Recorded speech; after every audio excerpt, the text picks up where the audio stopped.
first sip of coffee, friends. Nothing quite like it. Welcome back to Coffee, Crochet, and Conversation. I'm your host, Stephanie, and today we're talking about the superheroes nobody talks about. Stay-at-home moms. Capes are fine, but let's be honest. Pajamas and stretchy pants? Because in this house, elastic is a lifestyle. Forever. This week has been a ride. Training is creeping along. Slow but steady. Crochet, it's still on pause. Gerald, my frog, is camped out in my yarn bag. Torso, no arms, and somehow he is still able to look personally offended.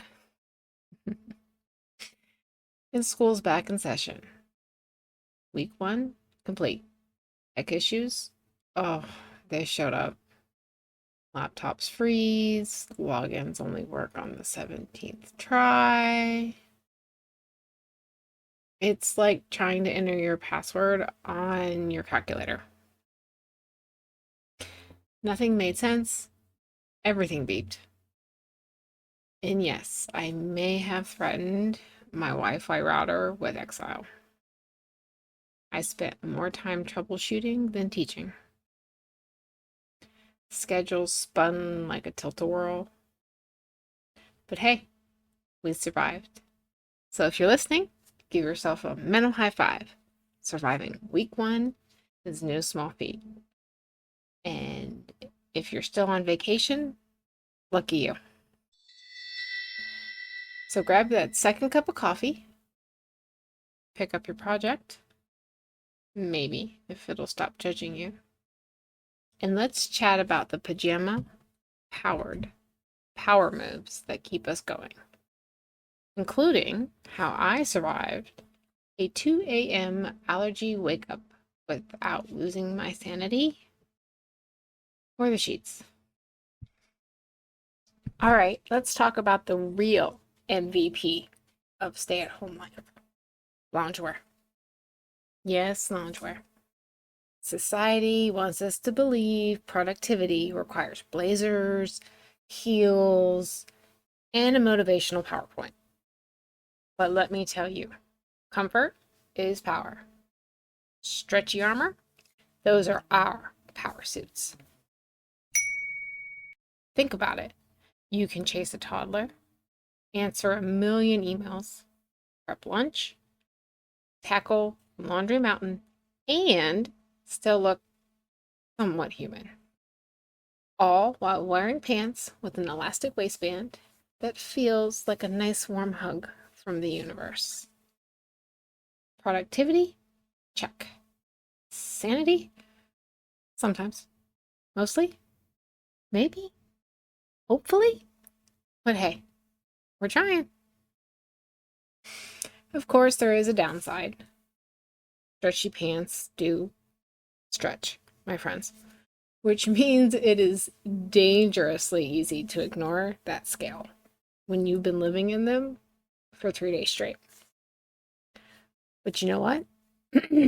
That is just a sign of a seasoned pajama warrior in the field of action. And let's talk about this myth of the put together mom, like our own personal Bigfoot. You know, the Instagram mom with the perfect hair, the color-coded snack bins, latte art masterpieces every morning, and a house that smells like a candle catalog. Yeah, that's a fairy tale.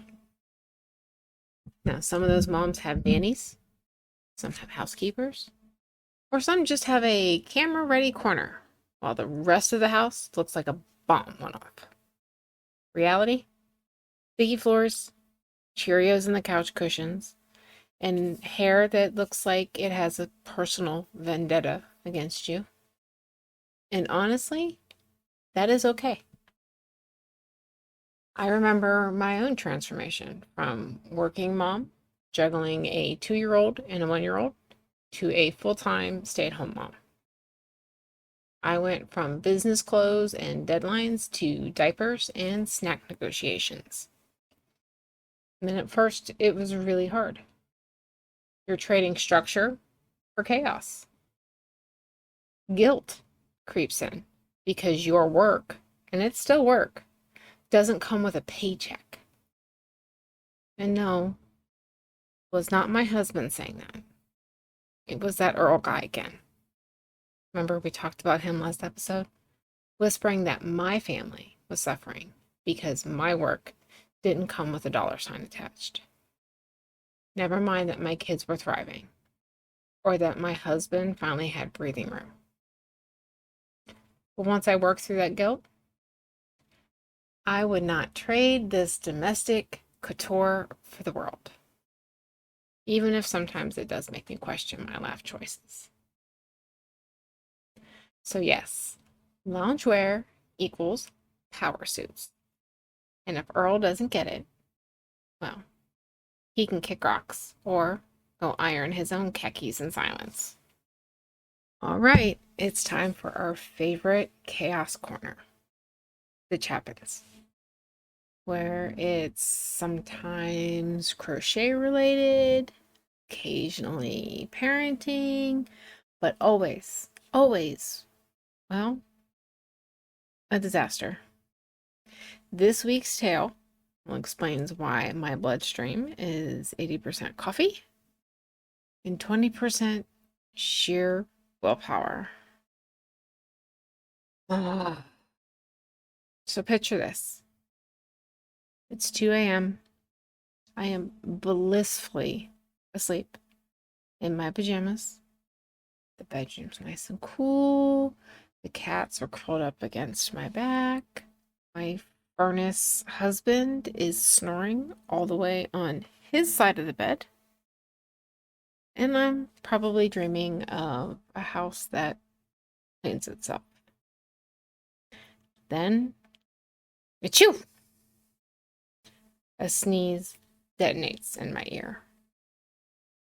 I thought maybe a cat had finally decided that my decor was out of season. But no. A couple beats later, another sneeze. And another. And another. It was less bedtime and more like living inside of a pepper shaker. My son woke me up sneezing about 100 times. Yes, I roughly counted. Bleary-eyed, horrified, counting like it was the world's worst midnight bingo. The best part? He gets up, takes his allergy meds, goes back to sleep like nothing happened. Meanwhile, I am wide awake, staring at the ceiling, trying to convince my brain that no, right now is not the time to start reorganizing our to-do list for the day. And yes, I plotted my revenge with my coffee cup. My chipped one with that slightly menacing Jack Skeleton grinning like it's plotting my doom. After an hour mentally screaming at myself to go back to sleep, my brain mutinied. It threw up its little mental hands, declared defeat, and sent me into the kitchen to chat with my husband while he got ready for work.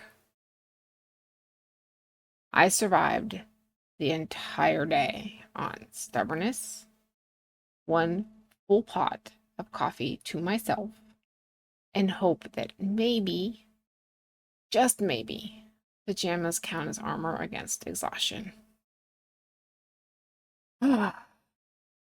Parenting plus allergies plus teenage humans equals chaos math.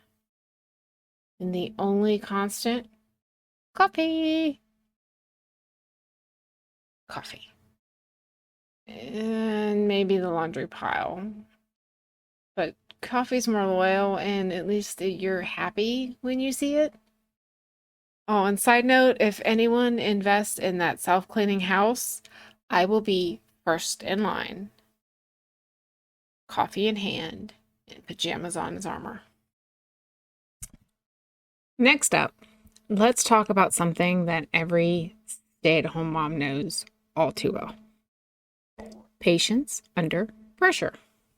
You know, that magical skill that lets you juggle a screaming toddler, boiling pasta, and a cat puking on the rug, all before 9 a.m.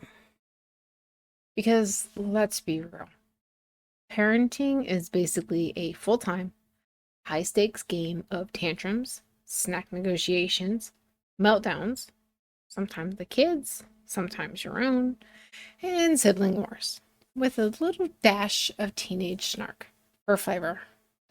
Because why not add a side of eye rolls to dinner?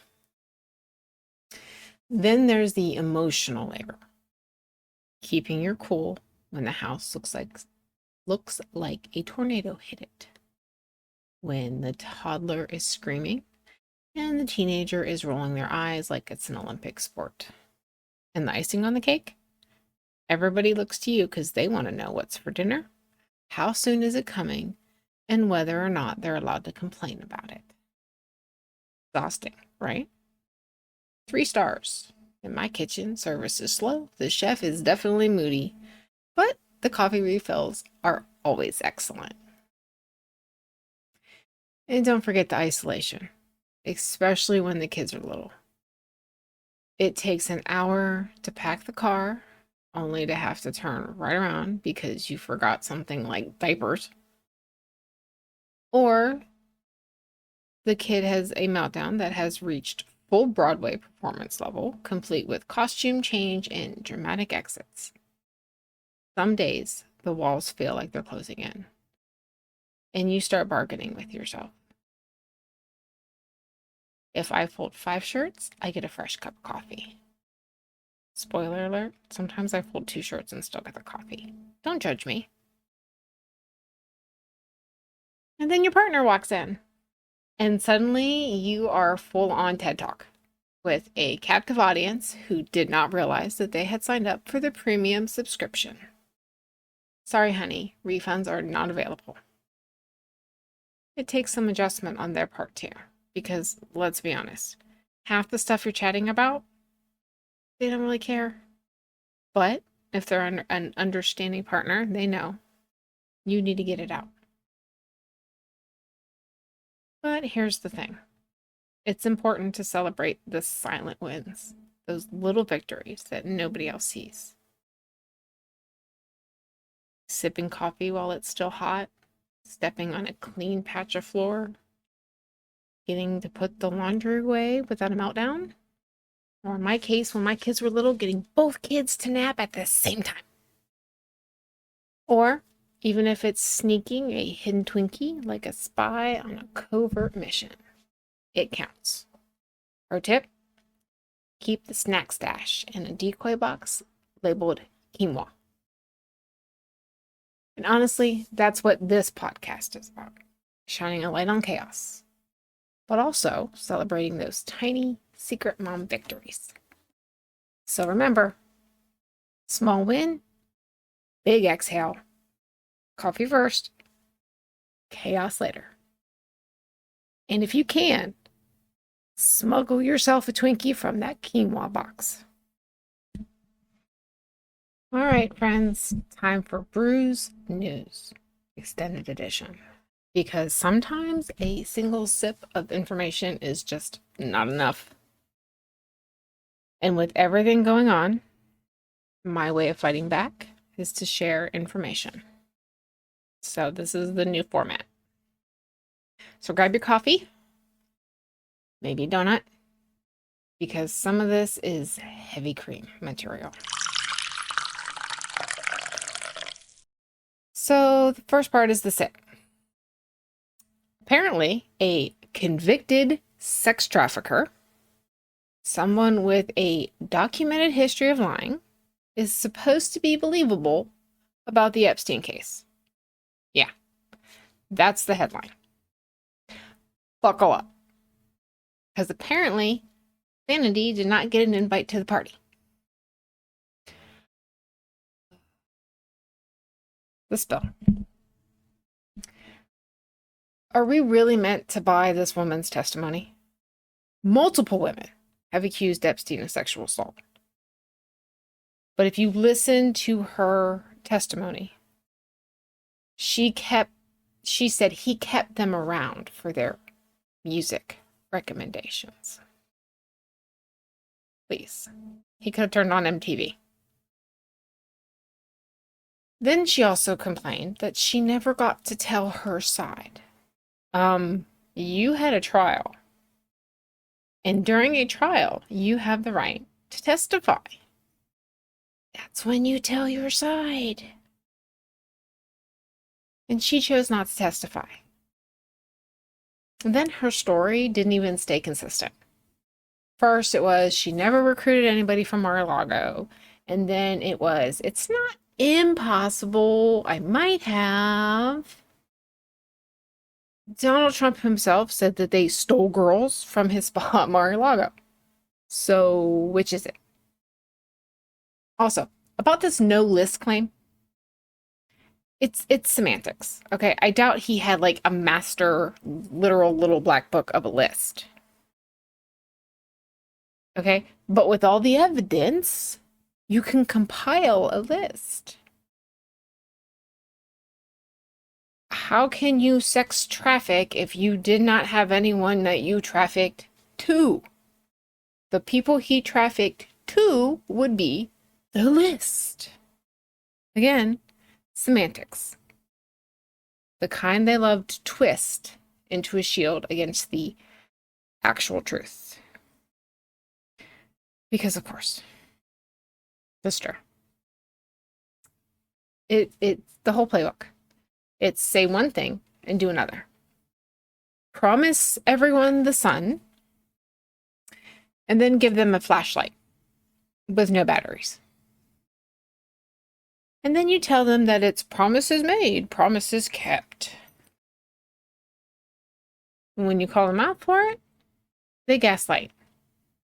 We didn't mean it that way. I was just joking.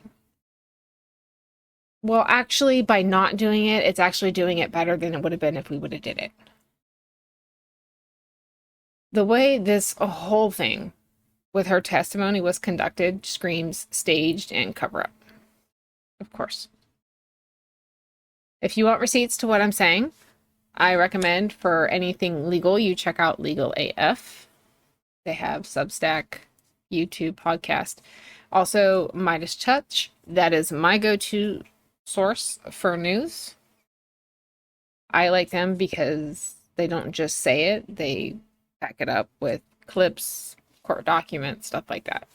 I don't want you to just tell me, I want you to show me why you're saying it. They dive deep with the evidence and the court records. Remember, a lot of what is said in front of the cameras with the administration is theater. It's what's said in court. It's what's voted on in Congress that shows the real priorities and what's really happening. Now on to the poor, our actionable sip. So what can we do? The most important thing we can do with the Epstein case is to not let it fade into the background. If there was nothing there, the cover-up would not be as gung-ho as it is. They're using her testimony as a distraction. A nothing to see here moment. You know, look over there. For another deep dive look, Netflix has you covered with a 1-2 punch. There's the 2020 docuseries, Jeffrey Epstein, Filthy Rich. And that lays out his rise, his abuse, his protection network. While the 2022 film, Ghislaine Maxwell, Filthy Rich, zeroes in on her trial and role in recruiting girls. So together, they tell the whole before and after story. like watching two halves of a horror story. Before the monster got caught, but the system still played favorites. I know soon the victims are supposed to come out. That's the other thing, too. Why are we listening to her? You've got 20 women. Talk to them. But as always, you can still contact your reps, even if fewer of them seem to listen, because silence is what they're counting on. Do not let them get away with it. All right, let's talk about power moves, because stay-at-home moms have skills that Fortune 500 CEOs would kill on their resumes, and they wouldn't survive their first Monday. Multitasking miracles? Oh, we have got them.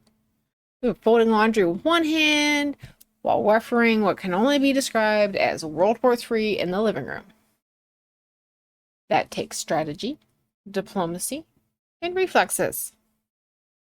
Honestly, moms should come with their very own action figures, complete with a coffee cup holster and a snack stash compartment. Then there's the creative hacks. Survival strategies that actually work. Like hiding your favorite snack in the freezer behind the broccoli because no kid will ever look there. Or maybe on your bookcase behind your romance novels so your husband leaves them alone. Or inside that quinoa box that we talked about that nobody dares to open. You get bonus points though if you can answer a phone call, stir spaghetti, and stop a cat fight all at the same time. That's not chaos. That's management.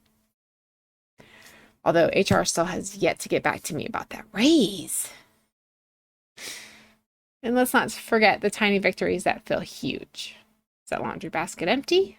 Confidence boost. Who cares that behind your son's closed door is a secret pile of socks plotting a coup?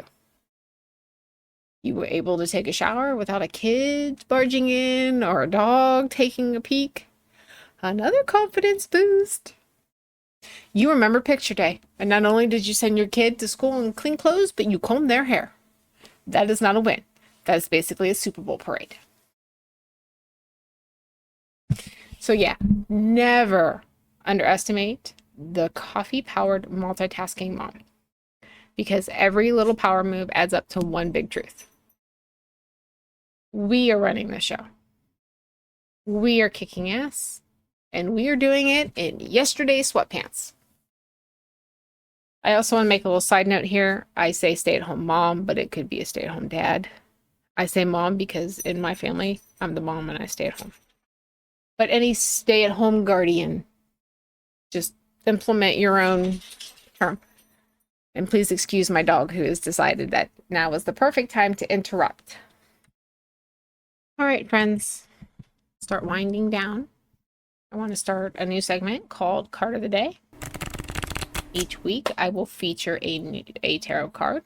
We'll give a quick take on its meaning and then kind of tie it into the episode. So we're going to start with card number 1, the Fool.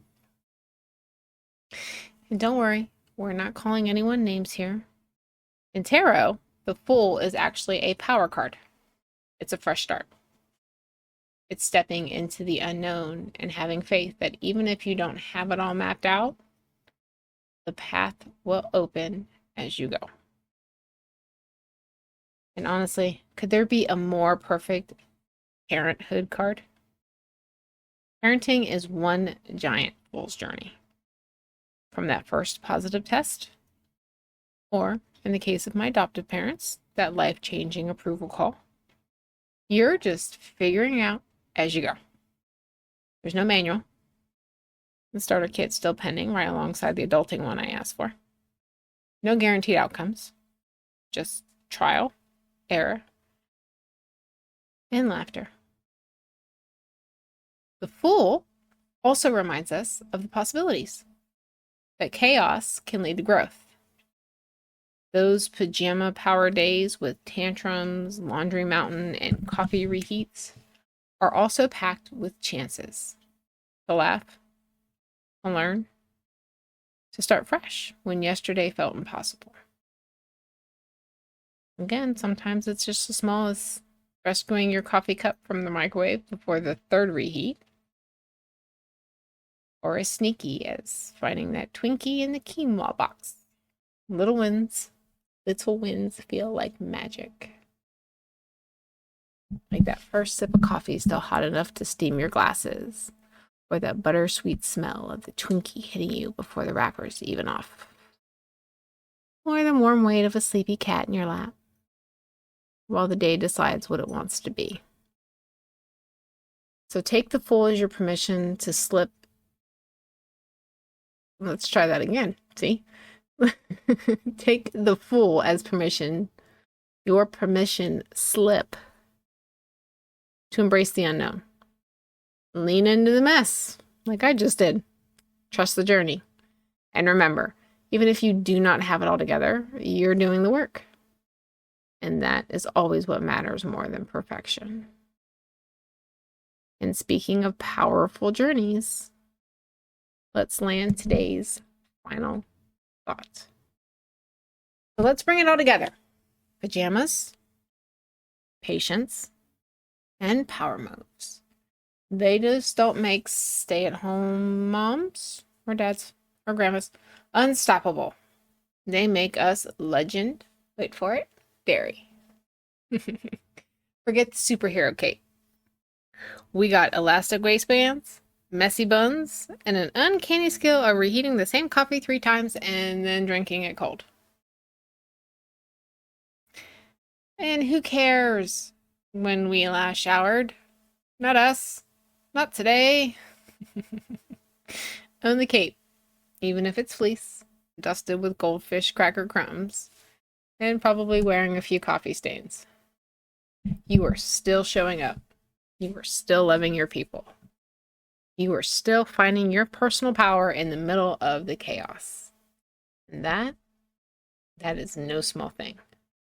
Remember, to the world, you are one person. But to your family, you are the world. And I want to hear from you. Your mom power move, your multitasking miracle, or whatever tiny victory that made your week. Voice memo, comment, text, whatever works. Your story could be what another mom needs today. So thanks for hanging out with me on Coffee, Crochet, and Conversations. Do all the things that make me think that this is worth my time.